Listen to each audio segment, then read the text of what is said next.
കേരളത്തിലെ ഐ.ടികളിലെല്ലാം ഇന്നിപ്പോ യൂണിയൻ തെരഞ്ഞെടുപ്പ് നടന്നു. നിങ്ങൾ എല്ലാ മാധ്യമങ്ങളും ഒന്ന് വെച്ച് നോക്കി, ഏതിലെങ്കിലും വാർത്ത റിപ്പോർട്ട് ചെയ്യുന്നുണ്ടോ?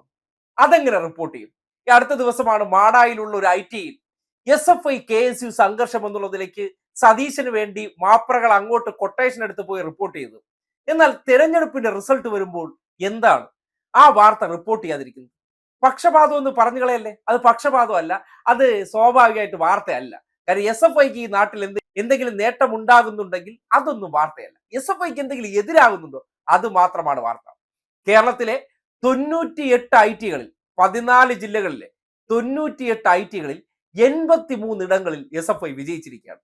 അതായത് 98ൽ 13, ബാക്കി 15 KSU, ABVP, ബാക്കിയുള്ള എല്ലാത്തരം വിഷജന്തുക്കൾക്കെല്ലാം കൂടി 15 സീറ്റ്. ഈ 15 ഐ.ടികളിലെ വിജയം അത് എസ്.എഫ്.ഐയുടെ മനസ്സലിവ് കൊണ്ട് കിട്ടിയതാണ്. കാര്യം ഈ നാട്ടിൽ ഇങ്ങനെയൊക്കെ ഒരു സംഘടന ഉണ്ടെന്ന് അറിയണ്ടേ?